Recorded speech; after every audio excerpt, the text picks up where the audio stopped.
You're alone. The lights are off. The room is soaked in the midnight shadows. The CRT TV is just out of reach in the living room. It would be too risky to turn it on. So what do? You grab your Game Boy or Nintendo DS, pull the covers over your head, and dive into the world of Pokemon. We've all been there. If this feels familiar, then you're in the right place. Tonight we're talking about video game nostalgia, the warm, fuzzy, and sometimes strange feelings that old games spark in us.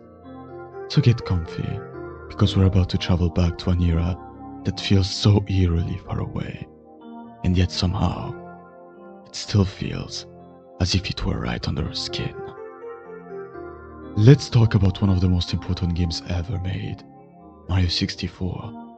It's the one game everyone and their moms has talked about on YouTube, even now more than 20 years after its release.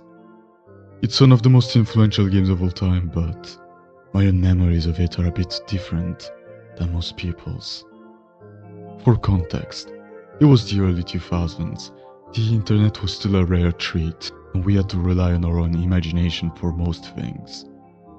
As a kid, I mostly played educational games on my gigantic 90s PC. I didn't know any better, I didn't have any other console, and my parents didn't have the means, so we rented a lot of video games from the blockbusters of all times.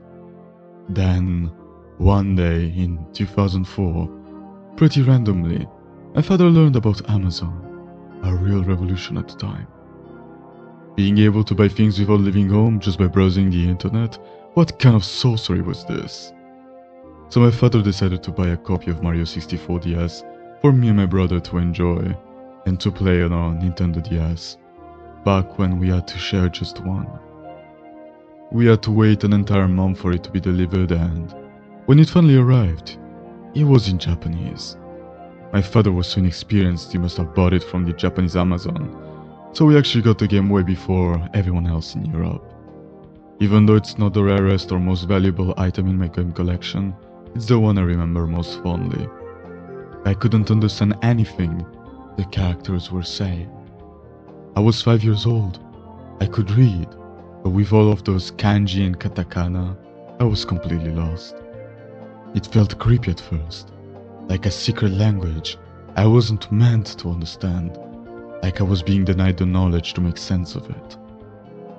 I also had no idea why you would play as Yoshi in a game called Super Mario. I didn't have any of the context, so each time you changed outfits, I just thought Yoshi was some sort of shapeshifter wearing the skin of the characters who had died in the castle because of Bowser. Even as a kid, I guess I was already a bit of an horror fan.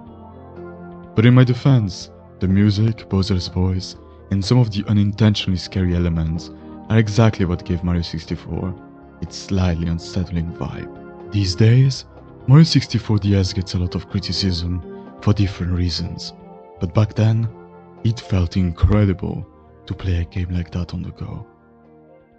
It was the first game I took with me on the road trips, and the first game I used for comfort, even if I didn't know what to do, where to go, or understand a word of Japanese. I just loved exploring that colorful, 3D world.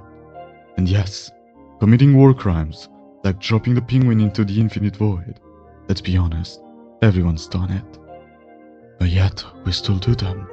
But maybe that's a topic for another video, as I feel it's a universal feeling and experience. Until then, thank you so much for watching.